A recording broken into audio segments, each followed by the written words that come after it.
Aleluia. Estenda sua mão para cá. Amém. Como disse a pastora Margarete na terça-feira, né, a Márcia a apóstola, né, tem propriedade para falar, porque ela escreveu um manual. Manual para o matrimônio. Então, tem escrito aqui um manual de matrimônio. Sem contar que ela é casada, né, com o apóstolo Vitor, tem 3 filhos, né? E tem também, ela veio de uma família de pastores. Depois, se ela quiser, ela vai falar sobre ela. Mas acredito que ela veio falar sobre Jesus e sobre os casamentos. Mas eu quero só dizer para vocês que quem vai falar com vocês hoje, além do Espírito Santo, que vai, né? Mas o canal que ele vai usar é uma pessoa que é competente para isso, né? Que tem trabalhado, estudado sobre esse tema. Então eu tenho convicção de que hoje nós vamos sair daqui um pouco mais sábios em relação aos nossos relacionamentos, em relação às nossas famílias. Senhor, nosso Deus, nós já sabemos que o Senhor está aqui. Sabemos que, Senhor, o instrumento que o Senhor vai usar hoje também já está preparado.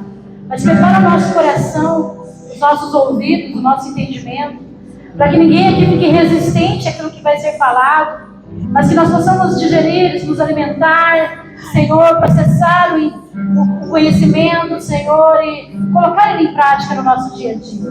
Então, Senhor, que todos os casais, pessoas que estão aqui talvez sozinhas, sem o seu cônjuge, mas que eles saiam daqui, Senhor, com a certeza que uma coisa maravilhosa que o Senhor fez foi a família, que nós precisamos mantê-la de pé, Senhor. Em nome de Jesus, fala conosco através da apóstola Márcia, Senhor. Em nome de Jesus. Amém. Glória a Deus. Boa noite a todos. Shalom. Paz. Pode se sentar. Quero agradecer mais uma vez a presença de todos aqui. Se dispor, né? Se disponibilizar o tempo de estar aqui, uma quinta-feira à noite, depois de um dia de trabalho. Mas não há nada mais importante do que investir na nossa própria vida. É o melhor investimento de tempo, de recursos, de tudo, é investir na nossa vida, e principalmente quando o assunto é sobre casamento, né? Vocês me veem assim com essa cara de 20 anos, tá? Mas eu tenho um pouquinho mais. Talvez tenha muitos casais aqui que já têm mais maturidade, né? Mas é algo que o Senhor tem me despertado há alguns anos sobre família, e só para que vocês possam entender o porquê que me levou a escrever. Esse é o meu segundo livro. Eu tenho outro livro que se chama Construindo Minha Família. Esse aqui é o último, não pude trazer o outro. Mas, primeiramente, eu quero dizer que casamento é um assunto espiritual. O casamento não é um assunto de, eu gostei de você, você é bonitinha, bonitinha, gostosinho, gostosinha. Não, o casamento é um assunto espiritual, porque ele foi estabelecido por Deus desde o princípio. Como a pastora Adriana falou, eu nasci num lar cristão, meus pais têm 52 anos de ministério, e graças a Deus somos 4 filhas, nenhuma das 4 nunca se desviou, todas as 4 somos pastoras, e isso me deu algumas experiências, alguma visão do reino de Deus na prática, né? Porque meus pais pastorearam em todo o Brasil, abriram igreja em todo o Brasil, e a nossa casa sempre tinha pessoas, sempre tinha pastores, sempre tinha líderes, evangelistas, missionários, e muitos desses eram pessoas que vinham com problemas nos seus casamentos, nas suas famílias, e principalmente não eram só membros de igreja, eram líderes. E aquilo às vezes me chamava a atenção, porque eu perguntava: Senhor, por que um líder, por que um pastor vai ter problema no seu casamento? Como assim? Eles não são pastores, não são líderes, não estão ensinando a tua palavra? Eles não conhecem a tua palavra? Ou será que a tua palavra não é suficiente para restaurar um casamento, para levar um casamento conforme a tua palavra declara? E aquilo me incomodava muito. E é claro que a palavra de Deus é a máxima autoridade na vida do ser humano, de restauração, libertação, santificação.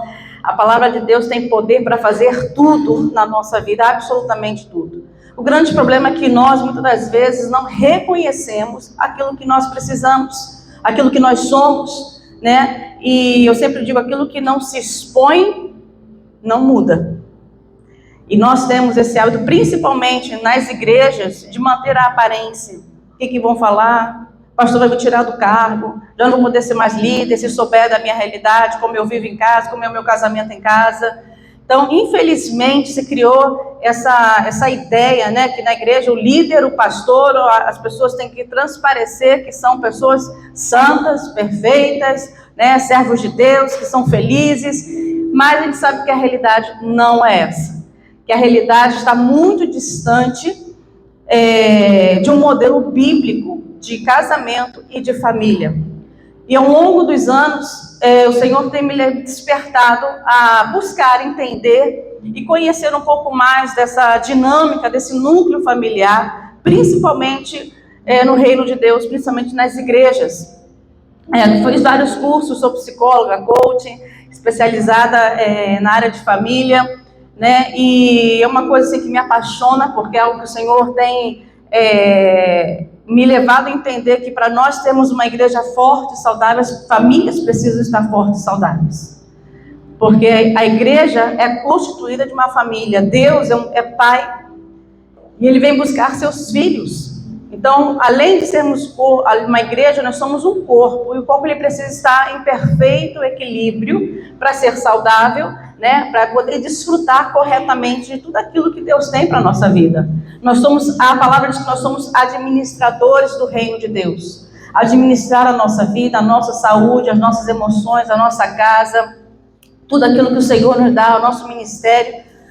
A palavra de Deus nos ensina como administrar cada área da nossa vida. Se você quiser perguntar qualquer assunto, seja casa, família, dinheiro, ministério, filho, sexo, tudo a palavra de Deus tem. Então por que a gente não vive, pastora?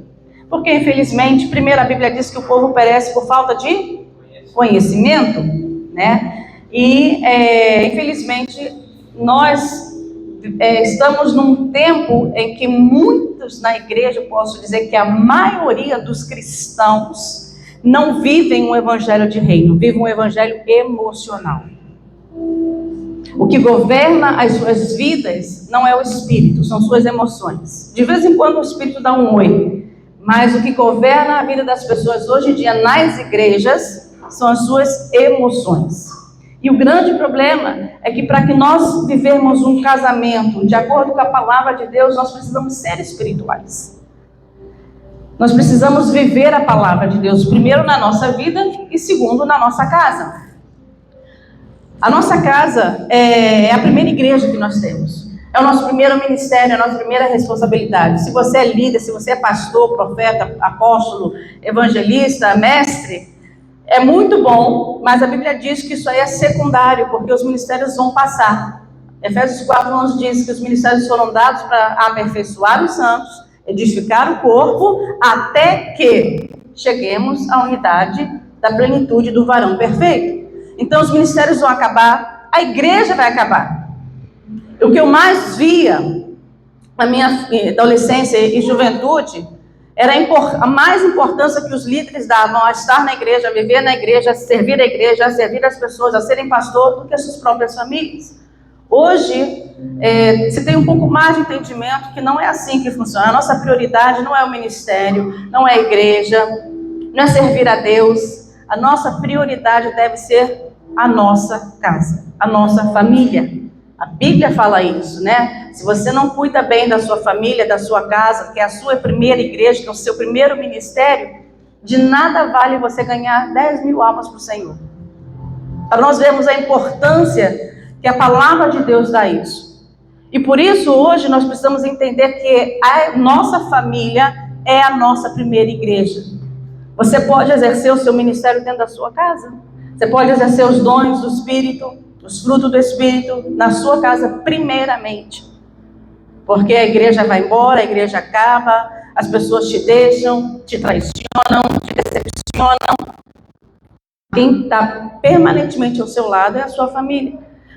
Mas para isso, nós precisamos saber como construir a nossa família. A família, o casamento, não é fruto do acaso, não é fruto da sorte. Eu tenho sorte de encontrar minha metade, minha meia laranja. Tem muita gente que pensa assim, né? Mas nem sempre acontece. Tem gente que se conhece, tem uma afinidade especial e acabou casando e se deram bem. Mas nada é tão bom que não possa melhorar. Principalmente o reino de Deus, ele fala que através de um casamento, através da família, nós precisamos manifestar a glória de Deus, a imagem do Pai. Tenho certeza que vocês já ouviram muitos versículos, muitos textos, muitas pregações sobre casamento, sobre família. E uma das relações mais importantes que a palavra diz, né, de Deus, de Cristo com a sua igreja, com a sua esposa, é justamente isso, é o casamento. E por ele fala, assim como Cristo amou a igreja, assim vós, maridos, amai vossas mulheres, né, se entregou por ela, e vós, mulheres, sejai submissas aos vossos maridos, que são muitas das vezes textos mal interpretados. Mas nós vamos tentar aqui em pouco tempo, né, se a gente fosse falar para casamento aqui, deveria ter pelo menos uns 6 meses. Esse manual, ele é um manual de mentoria para casamento, de aqueles que trabalham com casamento, e para aqueles que desejam também aplicar, pelo menos precisaríamos de uns 3 meses aqui para a gente entrar em detalhes. Mas o que eu quero ressaltar hoje? Se eu fosse fazer uma avaliação do seu casamento hoje, quantos aqui tem mais de 10 anos de casado? A maioria, né? Que bom. Se nós fôssemos fazer uma avaliação hoje no seu casamento, eu gosto de fazer algumas perguntas, você não precisa responder, eu não quero que ninguém saia brigado aqui, nem com cara feia. Você se casaria com essa pessoa novamente?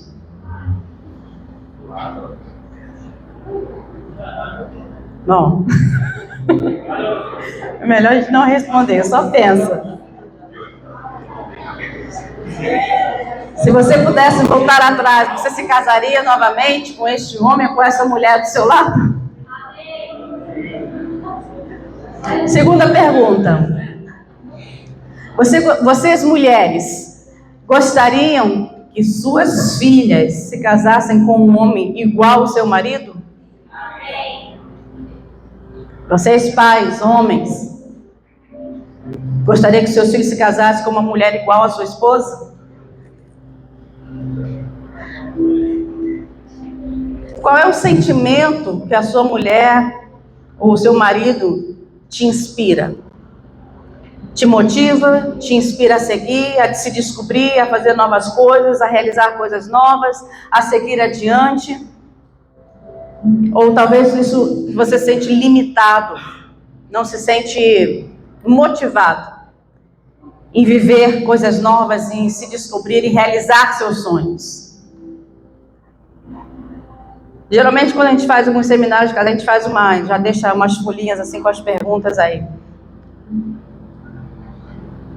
Qual é a ligação mais forte entre você, mulheres e maridos, no casamento? É marido, é esposo? É esposa ou esposa? É companheiro, companheira? É amigo ou amiga? É parceiro ou parceira? Qual seria, assim, se você pudesse definir a sua relação no seu casamento? Não, meu marido é o meu melhor amigo, é o meu maior parceiro, ou meu maior fã, ou vice-versa. Eu não vou dizer as caras que eu estou vendo aqui para não comprometer. Gostaria de mencionar alguns tópicos aqui. Infelizmente, hoje a gente vê nas igrejas crises nos casamentos. Crises que a gente deveria pensar assim, não é nem pela questão de ser cristão, né? De ser crente, que não deveria existir, mas até pelo fato de ter uma consciência social, ética, moral. Algumas situações nem deveriam passar perto dos casamentos nas igrejas. Eu principalmente que dou terapia a casais, são situações assim que você, não, mas isso aí não é porque ele é crente, isso é falta de caráter, né? Porque isso aí é porque não teve moral, não teve educação, não foi ensinado, né? Nem tudo a gente precisa relacionar porque é cristão. Tem coisas, tem situações que até a própria vida, a nossa educação, a sociedade nos ensina, nos mostra, né, a ética de lidar, o respeito, a empatia, são coisas que já deveriam existir normalmente entre casal. Mas, infelizmente, dentro das igrejas, muitos casais rompem limites e barreiras extremos de adultério, de violência verbal, física, psicológica, cárcere privado, pedofilia, homossexualidade em casais, nas igrejas, de líderes. Não foi ninguém que nos conta, nós lidamos com essa situação de homossexualidade em casais, pastores. Aonde a igreja se perdeu? Aonde a igreja deixou de lidar com os problemas da família? Aonde a igreja deixou de trazer uma verdade, onde os casais vivam plenamente aquilo que a palavra de Deus nos ensina? Só que isso não começa somente no casamento, isso começa na nossa vida pessoal. Porque eu entendo que se eu sou uma mulher de Deus, uma filha, do Rei Altíssimo, que eu tenho fruto do Espírito, eu vou manifestar esse fruto na minha casa. Não é porque eu sou casada, porque eu sou mãe, porque eu sou esposa, mas é porque eu sou filha de Deus. Então, naturalmente, nós deveríamos manifestar fruto do Espírito. Quais são os frutos do Espírito?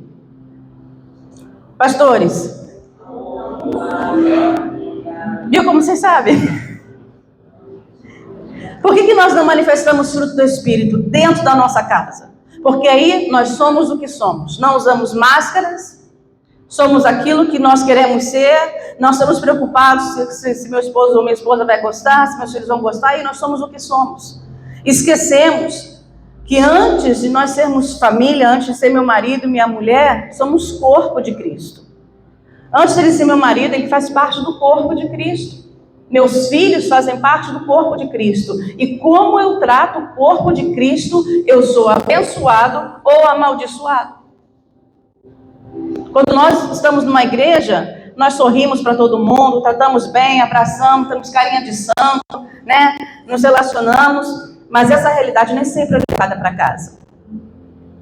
E se 1 Coríntios 11, ele diz assim, que é o texto geralmente que se usa para ministrar Santa Ceia, que é o único problema, o único impedimento para nós tomarmos a Santa Ceia é se nós dividimos o corpo de Cristo. Ele diz assim lá em 1 Coríntios 11, tomai e comei, aquele que come e bebe indignamente, come e bebe para a sua própria condenação, sem discernir o corpo de Cristo. E por causa disso, há entre vós muitos fracos, doentes e muitos que dormem. Discernir o corpo de Cristo é tudo aquilo que divide o corpo. Fofoca, falar mal, trair, enganar, mentir, ferir. Quando nós falamos mal do irmão, quando nós ferimos o irmão, quando nós falamos mal dos pastores, tudo isso é dividir o corpo. E a Bíblia diz que por causa disso há entre vós muitos fracos, doentes e muitos que dormem. Só nesse versículo aí, a gente já poderia descrever metade dos problemas da igreja. Que as pessoas vivem problemas, em deserto, em prova, em luta, em dificuldades, estão sempre com problemas. Hoje em dia nem se prega, que fofoca é pecado. A fofoca é um dos piores pecados que existe na Bíblia, porque está ferindo o corpo. E Deus não tolera a divisão, porque Ele é um Deus de unidade. Então, quando eu firo o meu esposo, ou quando o esposo vai ferir a esposa, o que ele está fazendo? Está dividindo o corpo de Cristo. Quando tratamos mal, não sabemos lidar com os nossos filhos, gritamos, ofendemos, xingamos, amaldiçoamos, o que estamos fazendo? Dividindo o corpo de Cristo. Mas a gente lá no mês seguinte, a gente está lá com a cara mais santa, tomando Santa Ceia. Quem é que deixou de tomar Santa Ceia? Não, hoje eu briguei com meu marido, não vou tomar Santa Ceia, não. Quem já fez isso? Mas esse é o único pecado que a Bíblia diz que nós não podemos tomar Santa Ceia, porque nós atraímos maldição. Eu estou fazendo essa introdução para que nós possamos entender que o casamento é um assunto espiritual. E se nós não soubermos lidar com isso da maneira correta, nós vamos viver muitas situações na nossa vida e o pior, nós estamos levando isso para as nossas gerações. Porque a Bíblia fala das gerações. A família começa no casamento, Mas o pai e a mãe é responsável pela segunda e terceira geração, diz a palavra de Deus. Então, é uma grande responsabilidade que nós temos como homem, como mulheres e como servos de Deus, como filhos de Deus.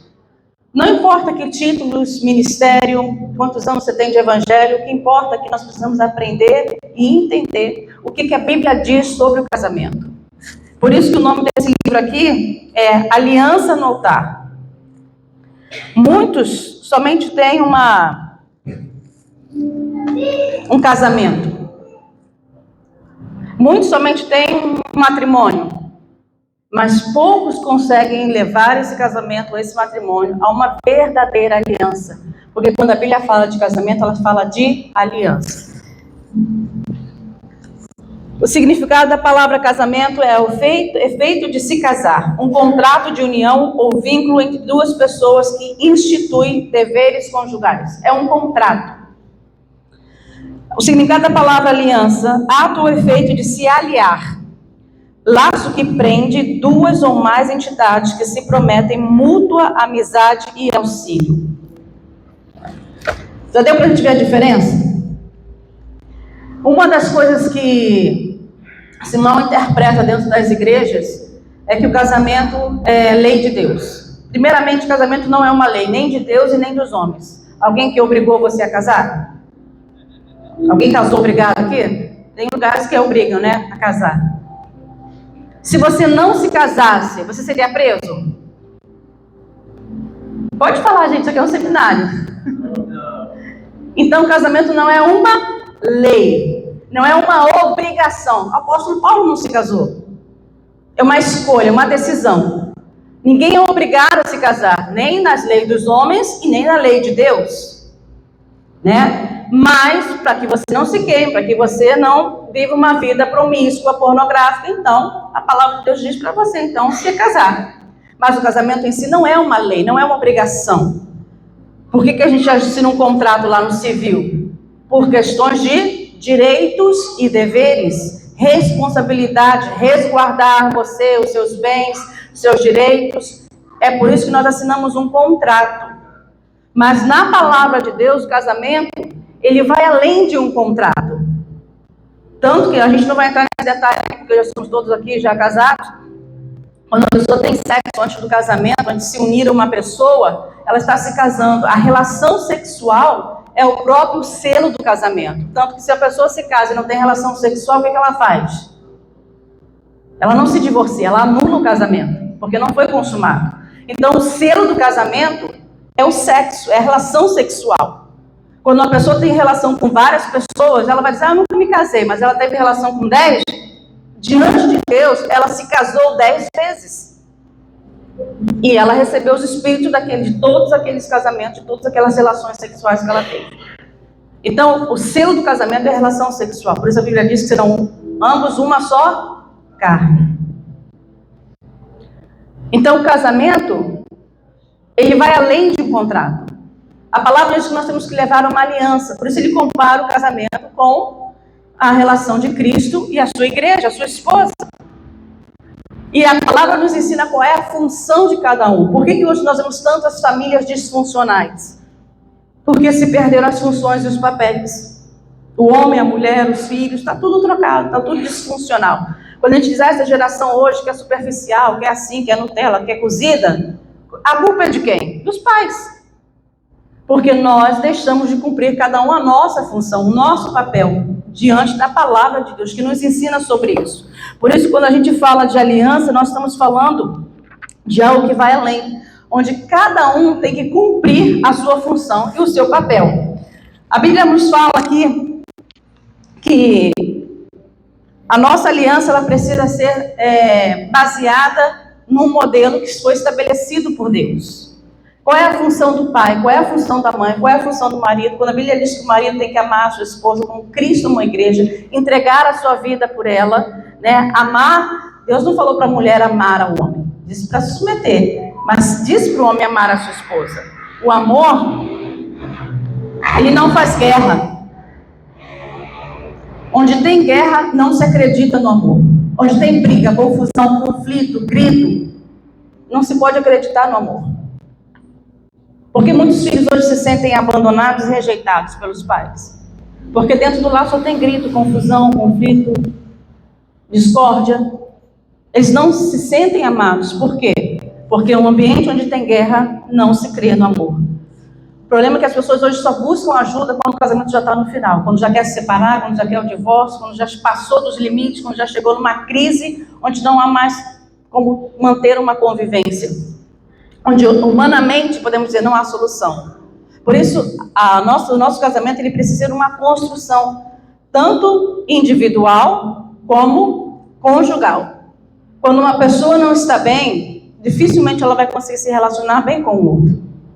Muitas das vezes o problema é que as pessoas vêm de outros relacionamentos, que hoje a realidade da igreja é essa, né? Vem de outros relacionamentos, de outros casamentos, vem de uma família disfuncional, de problemas de relacionamento, e acabam trazendo tudo isso para dentro do lar. Porque elas mesmas ainda não se preparam, mas eu não sou cristã, eu não obedeço a palavra, não tenho o Espírito Santo, tem. Mas nós precisamos buscar ajuda na nossa vida, nas áreas que nós precisamos. Buscar soluções para problemas internos, conflitos internos, problemas emocionais, problemas de relacionamento, todos os tipos de problema que cada pessoa tem, que é normal, nós precisamos buscar solução para isso. É nossa responsabilidade. Só o fato de vir à igreja não quer dizer, bom, meus problemas acabaram porque aceitei Jesus, agora tenho Cristo, estou na igreja e pronto, agora vou ser um ser novo e restaurado. A Bíblia diz que aquele que está em Cristo é nova criatura, as coisas velhas passaram. Mas para que essas coisas velhas passem, nós precisamos passar por um novo nascimento. Para que as coisas velhas passem de verdade, eu falo perdão, todo tipo de situação familiar, abuso, conflito, para que essas coisas velhas passem, é necessário que nós passemos por certos problemas no reino de Deus, por certos processos no reino de Deus, como santificação, justificação, novo nascimento, metanoia, mudança de mentalidade, porque somente assim nós podemos ser curados. E só uma pessoa curada pode ter um relacionamento saudável. Enquanto nós não buscarmos ajuda, nós vamos estar culpando o outro, que é uma reação adâmica. O que Adão falou para Deus? Adão, onde estás? Senhor, estou aqui escondido porque a mulher que tu me deste me fez pecar. A mulher que tu me deste, ou seja, culpar o outro é mais fácil do que nós nos olharmos no espelho e dizer, não, eu tenho um problema. Eu preciso me resolver, eu preciso me achar. O problema sou eu. E aí é claro que entra algumas situações psicológicas, emocionais e espirituais também que precisam ser resolvidas.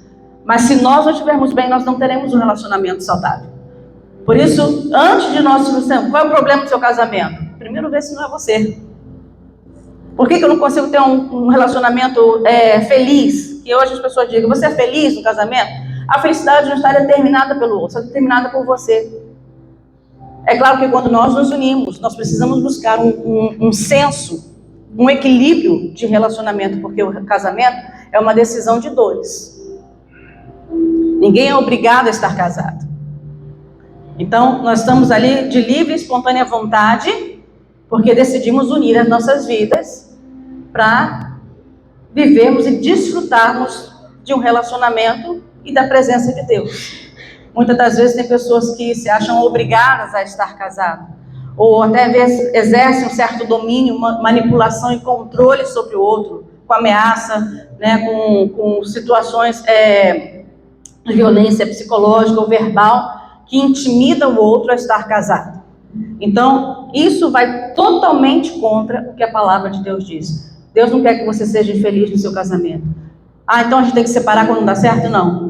O problema é que a gente acha a solução muito fácil, separar ou divorciar, sem antes se sacrificar, sem antes de buscar a solução, de buscar em Deus a resposta, de nos tratarmos, de solucionarmos as coisas, de buscar viver um evangelho dentro da nossa casa. Se nós aprendêssemos, de modo geral, se nós vivêssemos um evangelho genuíno dentro das nossas casas, eu tenho certeza que 60% dos problemas nos casamentos acabariam. Porque o evangelho, ele diz que nós temos que perdoar, caminhar a segunda milha, considerar o outro superior, dar fruto, ser manso, a palavra dura, que suscita a ira. Teríamos sempre uma palavra branda, que acalma o furor. Olha quantos problemas já seriam resolvidos dentro de uma casa, de um lar, se nós vivêssemos um evangelho genuíno dentro da nossa casa. Ou nos nossos relacionamentos. tenho certeza que não é o problema de ninguém aqui. Mas nós precisamos saber para depois ensinar a outros, aconselhar a outros, né? Mas vamos lá, eu quero passar somente alguns tópicos aqui. Buscar soluções para aquilo que está ruim, para aquilo que está difícil. Qual é a solução, pastor? A solução, busca seu pastor. Não adianta, outro conceito errado. Vamos orar para resolver. Amados, a oração tem muito poder. Mas a Bíblia diz que nós temos que primeiramente tomar ação. Nós temos que primeiramente agir naquilo que está escrito e obedecer. A obediência não precisa de oração. Se você obedece, tem um resultado. Se não obedece, aí tem gente que faz jejum, faz oração, faz campanha, vai no profeta. Não adianta. O casamento, ele precisa de obediência na palavra e não de oração. A oração, ele é resultado de um bom casamento, de uma boa aliança. Ou deveria ser, né? O resultado de uma aliança saudável. A oração não é para resolver os problemas. Talvez vocês vão ouvir coisas aqui nesse seminário que vai em contra tudo que nós ouvimos antes. Porque apesar do casamento ser um assunto espiritual, nós nos enganamos que a espiritualidade não está enquanto eu oro, enquanto eu jejuo, mas sim enquanto eu obedeço. Quanto você é espiritual? Depende de quanto você obedece a palavra. Mas eu faço jejum 24 horas. Não está dizendo nada. Porque é a obediência que produz resultado na nossa vida. Mateus 7, aquele que ouve a palavra e pratica, é comparado a quem? Ao prudente, que constrói sua casa na rocha. Mas aquele que também ouve, mas não pratica, ele também constrói. Ele também está construindo algo. Só que na areia. E muita gente vê as pessoas assim, nossa, que ministério lindo, mira, olha aquele casal, que bênção, que estamos trabalhando na igreja. De repente construíram algo na areia, não na rocha. E um dia a casa cai. Então buscar ajuda, seja uma ajuda individual. Você acha, pastor, eu estou com problema assim, porque eu tenho um trauma, eu tenho um problema, uma situação na minha vida, que não superei, um casamento fracassado, um divórcio, a separação dos meus pais, uma infância assim, assado, um abuso na minha vida. Busca ajuda, não tenha vergonha. Busca ajuda correta, né? Não vai colocar no Facebook. Busca ajuda correta. Busca o seu pastor, busca um conselheiro. Se for necessário, busca um psicólogo. Porque nós precisamos resolver as situações da nossa vida, porque elas vão se agravando e vão formando depois barreiras tão altas que depois fica impossível romper essas barreiras. Então, a maioria dos casamentos apresentam, vamos buscar ajuda quando a coisa já está feia. Talvez você diga, pastora, mas eu tenho 30 anos de casado, 25 anos de casado, já minha vida já está mais estabilizada, já tivemos muitos problemas, já superamos muitas crises, hoje estamos bem. Mas será que o seu casamento hoje é uma aliança? Ou é só um casamento? Ou é só uma união? É só um contrato? Deus não quer bons cristãos. Cristo não quer bons crentes. Ele não quer boas famílias. Ele quer filhos perfeitos. Ele quer excelência. Nós não podemos ser bons cristãos. Temos que ser filhos maduros. A perfeição em Cristo é a maturidade. Somente quando nós somos filhos perfeitos, nós podemos expressar a imagem de Deus. Somente quando nós alcançamos a maturidade, a excelência no reino, no evangelho, é que nós manifestamos a presença de Deus. E que é realmente algo verdadeiro e genuíno. Quais são os propósitos de Deus para o casamento? Eu vou citar apenas aqui alguns. Deus quer revelar a relação eterna entre Jesus e a igreja. Como a igreja se relaciona hoje com Cristo?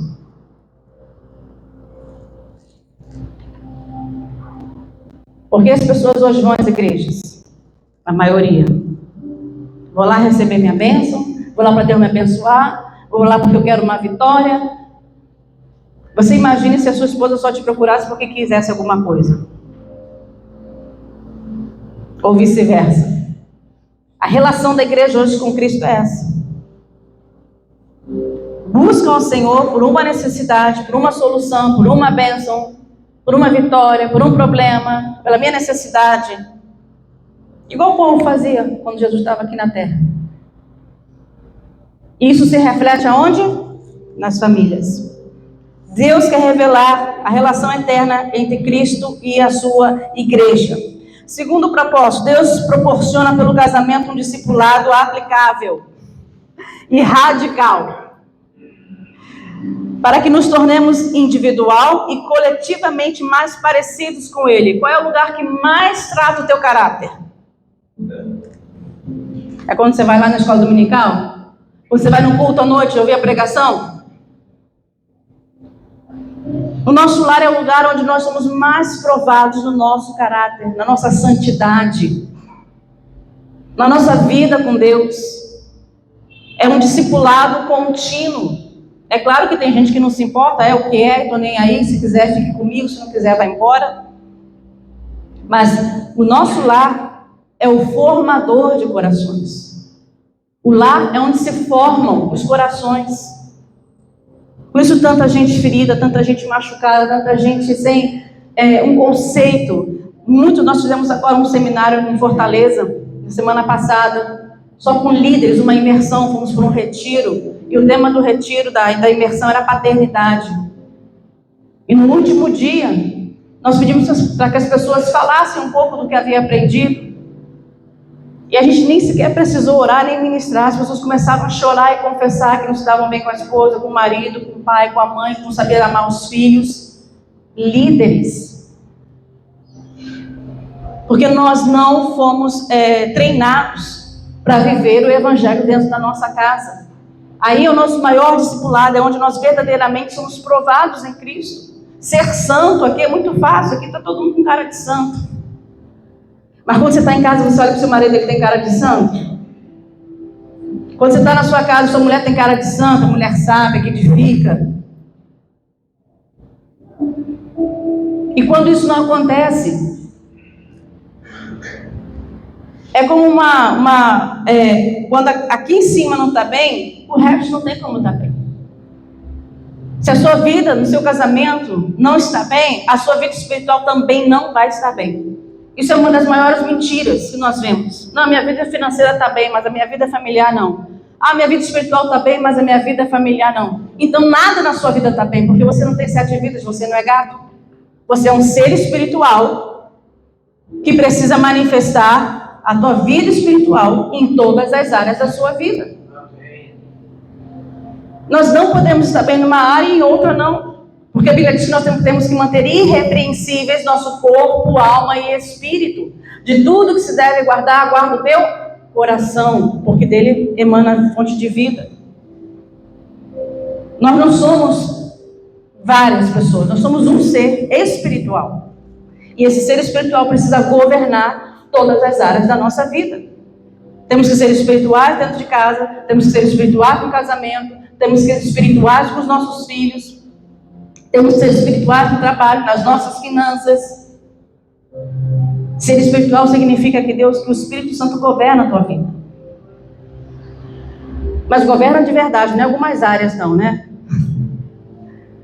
Quando verdadeiramente nós somos governados pelo Espírito, a Bíblia diz que nós somos filhos de Deus.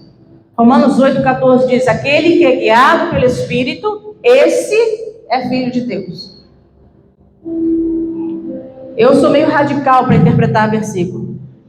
Porque eu entendo que se uma pessoa não vive o evangelho na sua casa, não é governado pelo Espírito. Se não é governado pelo Espírito, não é filho de Deus. Se não é filho de Deus, não tem direito à herança. Ponto. Senhor, por que a tua bênção não vem? Por que o devorador? Por que não acontece? Por que o problema? Por que a saúde? Porque Cristo disse que Ele veio trazer vida abundante. Então a gente não vai ter problema, pastora? Vamos. Mas não vão governar a nossa vida, não vão dominar a nossa casa, não vão durar para sempre. Porque o Senhor que eu vivo, Ele disse que Ele veio trazer uma vida abundante. E eu não abro mão de uma vida abundante. Agora, é claro que isso me demanda o quê? Obediência. Isso me demanda o quê? Compromisso. Responsabilidade. É Jesus chamando.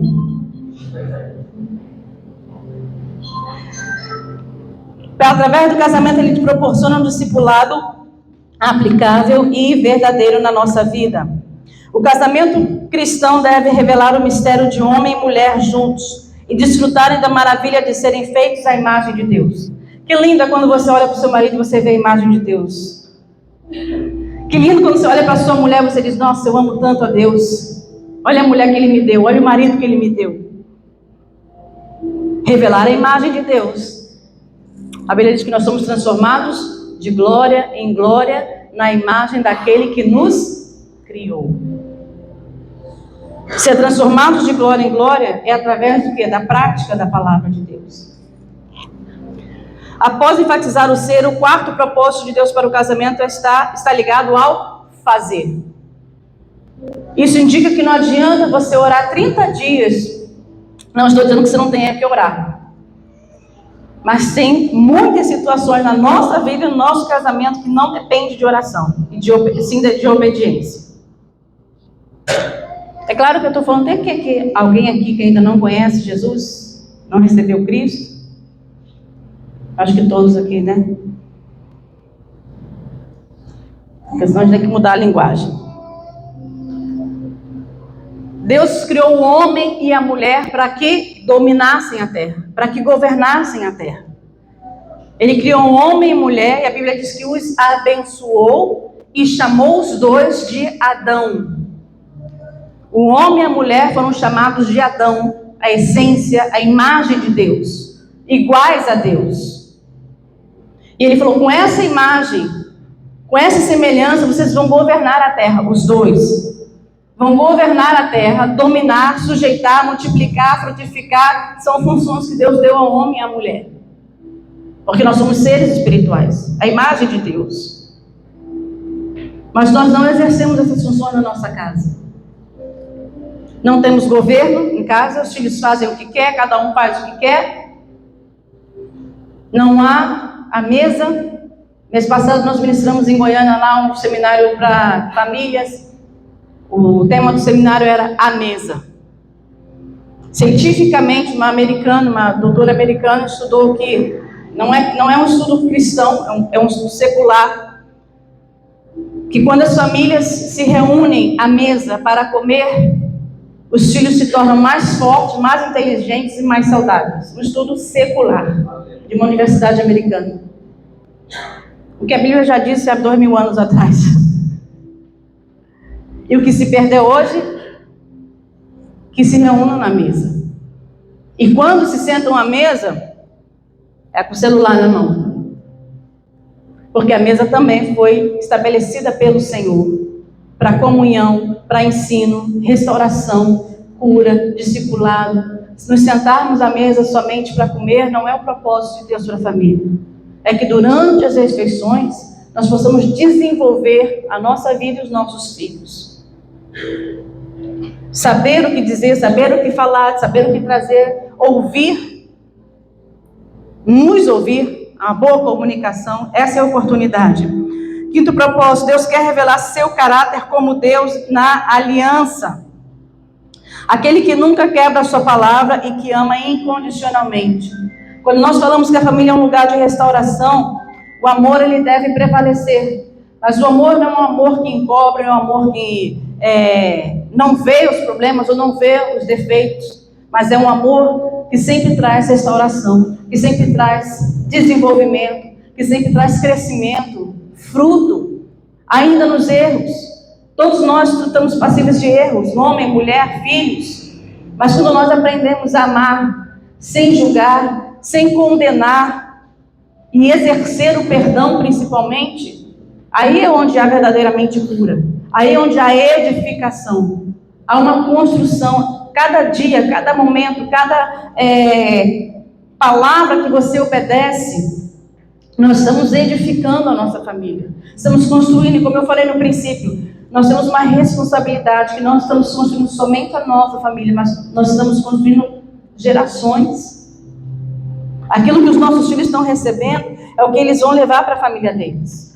É o exemplo. Os nossos filhos, eles são nossos primeiros discípulos. Eles estão olhando o que nós fazemos e não o que nós falamos. Você pode ensinar, falar, brigar, disciplinar, mas ele vai estar olhando o que você faz, como você trata a sua esposa. como você trata o seu esposo. É como eles vão aprender.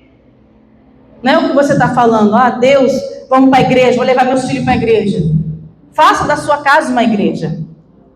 Faça da sua família uma igreja, um corpo. Porque você não vai precisar nem se preocupar de obrigar seus filhos a ir para a igreja. Porque eles vão aprender a amar a Deus. Como que os filhos aprendem a amar a Deus? Quando eles veem os seus pais amando a Deus e refletindo a imagem de Deus. Você quer filhos abençoados, saudáveis? Querem filhos que tenham sucesso na sua vida, em todo sentido, em todas as áreas? Mostre a eles como fazer. Quando Deus estabeleceu o povo dele, os judeus, se você observar toda a história na palavra, em outros escritos também, Deus sempre prioriza a família. Deus sempre falou assim, olha, para ensinar os filhos, quando estiverem sentados em sua mesa, quando andares pelo caminho, quando te levantares, quando te deitares, ensina esta palavra aos teus filhos e ao filho dos teus filhos, às tuas gerações. A responsabilidade de educar e ensinar os filhos, os judeus não passam para ninguém. Quando os filhos vão para a escola, eles já sabem ler e escrever porque eles aprendem a Torá. É trabalho da mãe ensinar os filhos a ler e escrever. Porque eles têm que, a partir dos 5 anos, já saber textos da Torá. Deus sempre se relaciona como família. Jesus, enquanto esteve na terra, ele só falava o quê? O Pai e eu somos um, eu faço a vontade do meu Pai, aquilo que o Pai me diz eu faço, porque a vontade do meu Pai, ele sempre se manifestou como filho. A igreja, ela vai acabar, ela vai passar, mas os filhos de Deus vão viver com ele para sempre. Esse é o conceito que ele quer que a gente entenda como corpo, que nós somos uma família. Por isso ele fez homem e mulher à imagem dele. Somos iguais diante do Senhor. Homem e mulher são iguais diante de Deus. Mas claro, com funções diferentes. Quando Deus estabeleceu fazer o homem e a mulher, ele falou, vocês vão ter a minha imagem e a minha semelhança, mas vocês vão ter funções diferentes. E a primeira diferença que ele fez, qual foi? No corpo. A mulher foi criada para reproduzir, para gerar, para multiplicar. O homem foi gerado no seu corpo como força física, para proteger, para cuidar, para amar, sustentar. Eu sei que hoje o contexto da sociedade é um pouco difícil, essa aplicação. Mas vós, homens, maridos, foram estabelecidos para sustentar e manter a sua casa.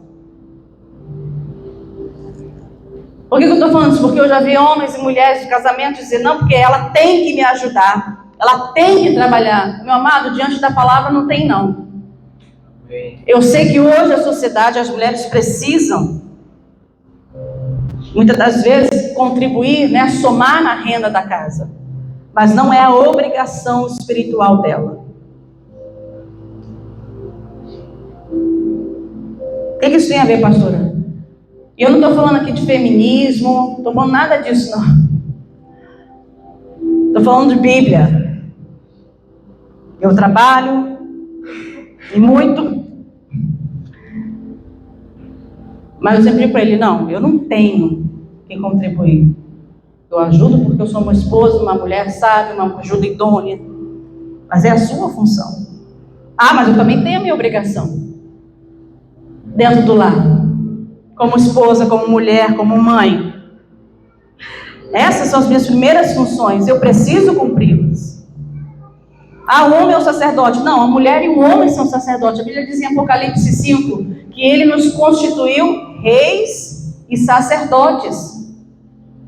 O sacerdócio é para o homem, para a mulher e para os filhos.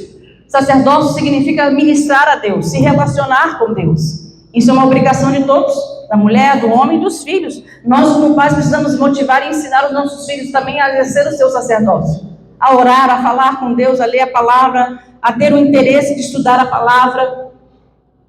O sacerdócio é exercido por toda a família. Agora, qual é a função do homem? Ser cabeça. Soa bonito, né? Mas a responsabilidade também é bem maior. Aí a mulher tem que ser submissa. Submissão não é obediência.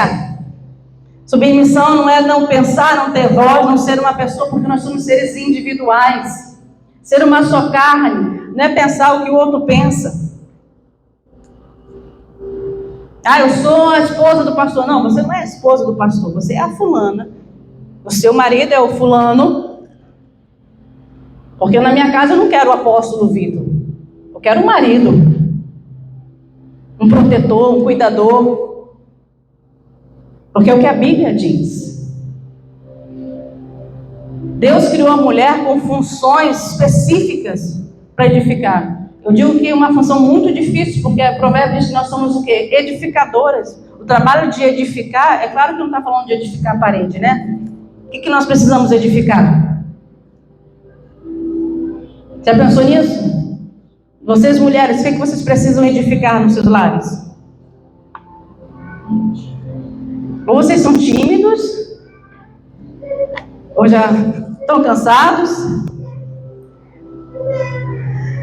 Nós edificamos vidas através da sabedoria que o Senhor nos dá. Nós edificamos as vidas que estão nos lares.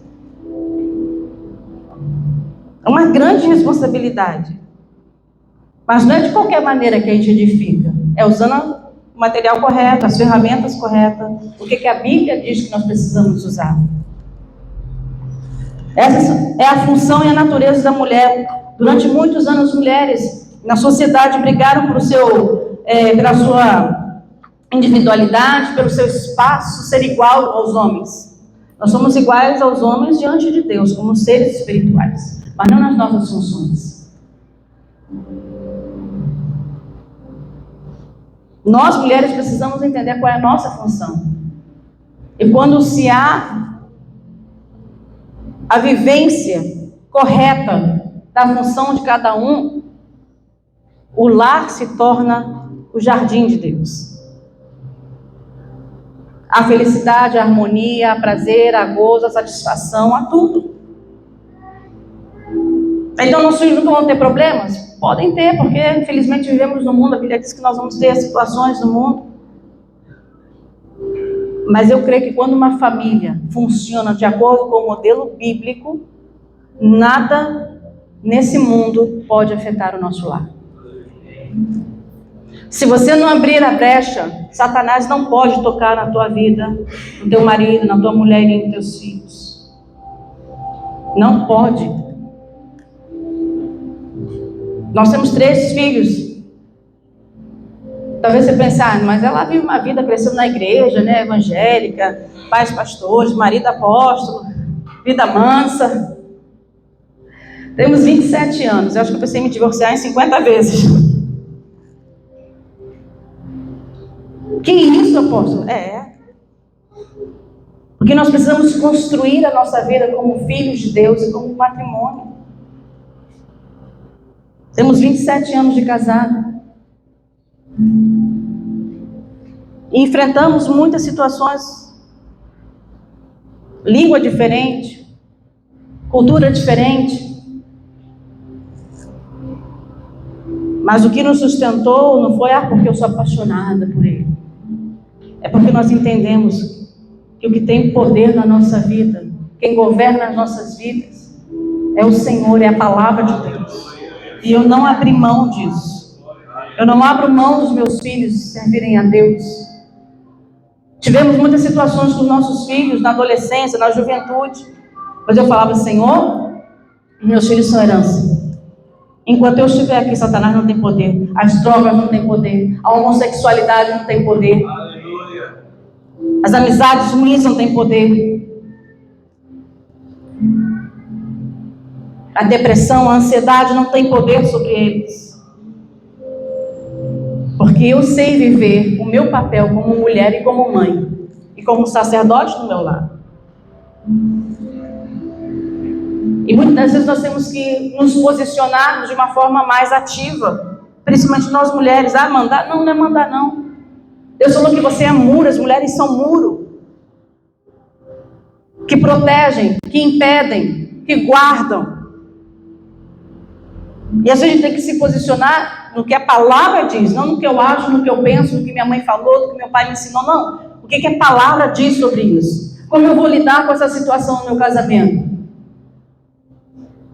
Como eu corrijo isso? Como eu trato isso? Porque não adianta a gente só dobrar o joelho e orar, isso é muito bom, mas a ação é nossa responsabilidade, não é do outro, não é do vizinho, não é do pastor, é nossa.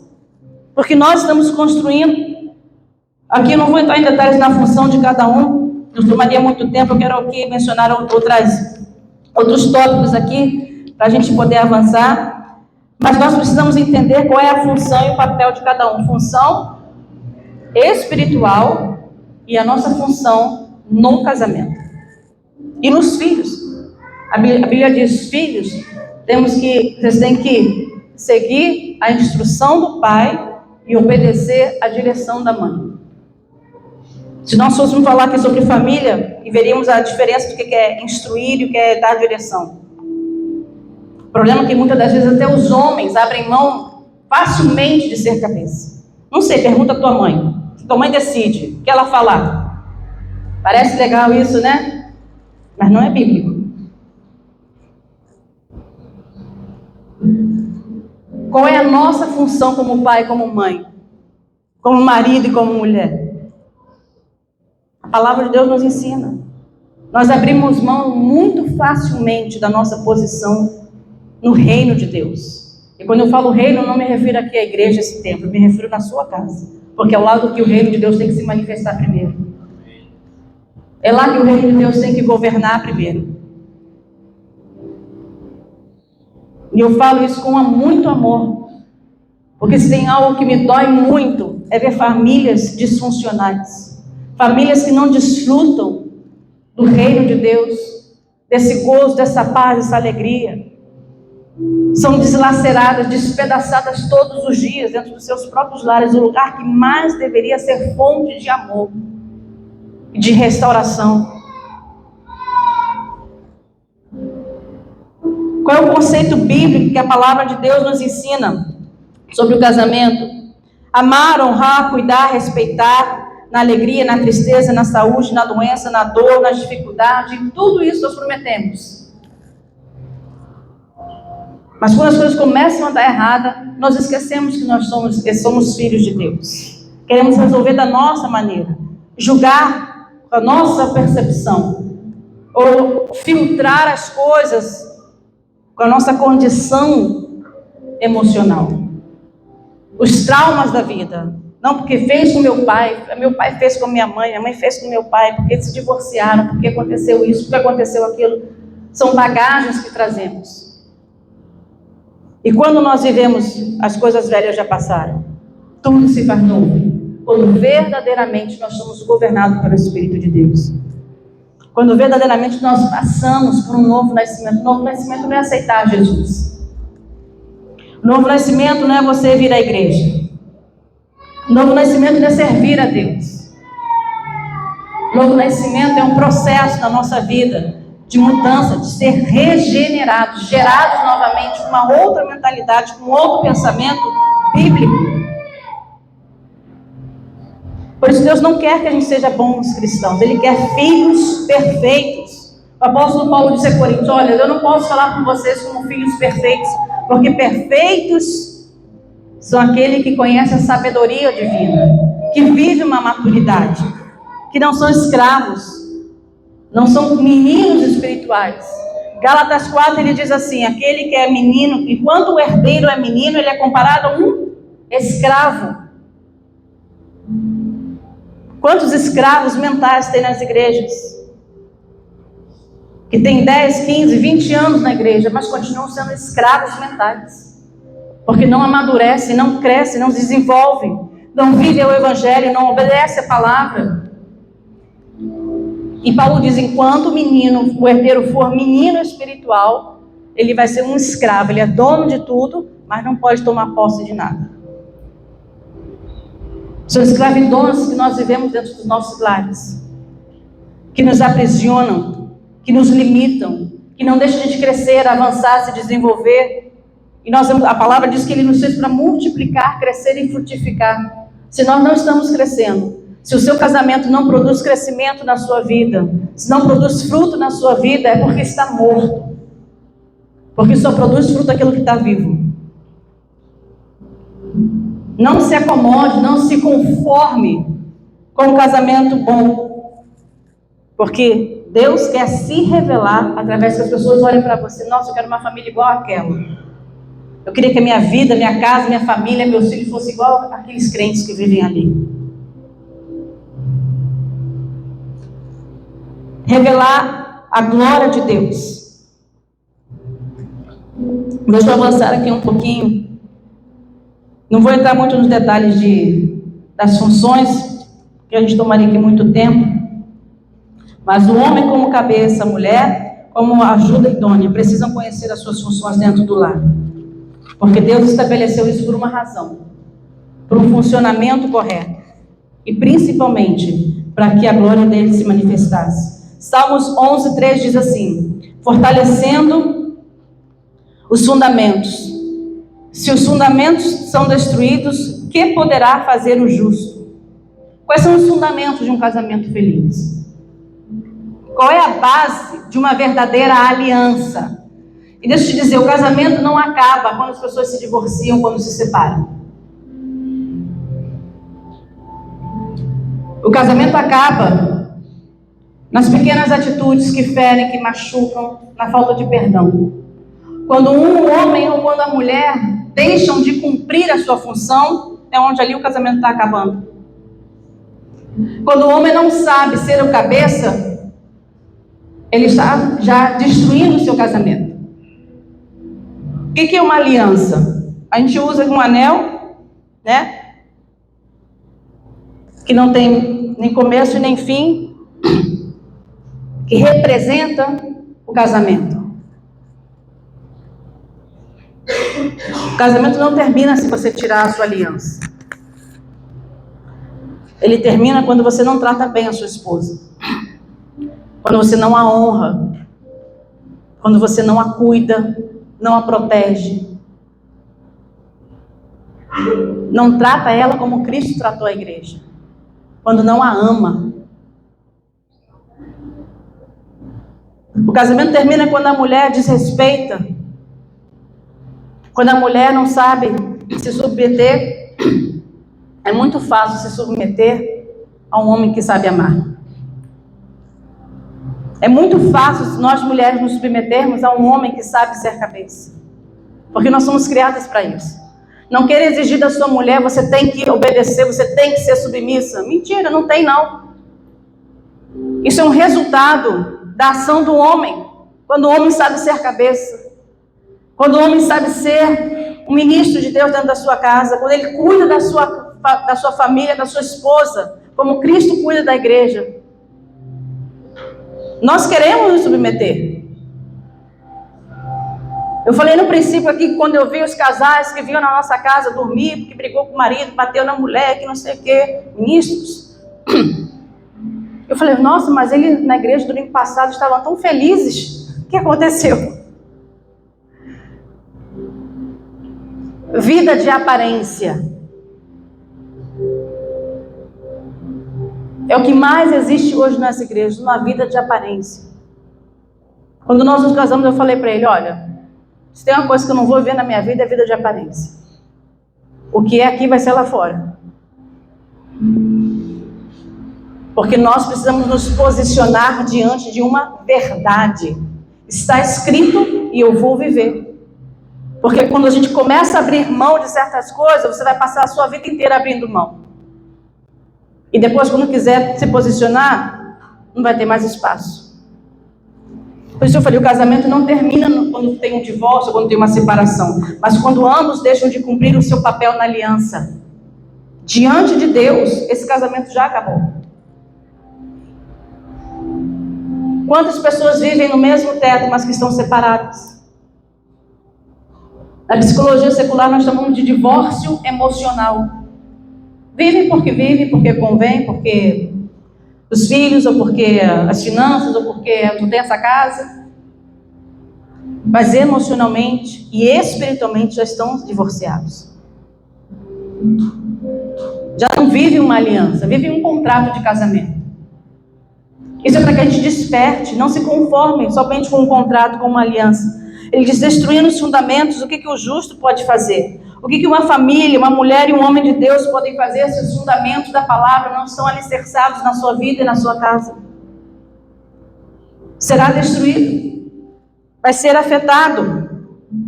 Não tem outra maneira de nós lidarmos com isso, de nós não entendermos quais são os fundamentos que a palavra diz. Nos entendermos, nos aceitarmos, porque as diferenças, nós precisamos celebrar as diferenças não podem ser um limite no relacionamento. Como eu falei, a Bíblia diz ser uma só carne, não significa que você vai ser igual a ele ou ela vai ser igual a você. Isso não existe, nenhum ser humano é igual, Deus não criou ninguém igual. Deus nos criou únicos, colocou características únicas que são necessárias para nós cumprirmos o propósito de Deus. Não queira mudar as características do seu marido e você, marido, não queira mudar as características da sua mulher. Sabe quem fez isso? Sabe quem fez assim? Foi Deus. Quando eu casar, ela muda. Quando eu casar, ela vai mudar. Mentira, ninguém muda ninguém. Você pode aceitar, submeter algumas coisas com o tempo, mas você está indo contra da sua essência.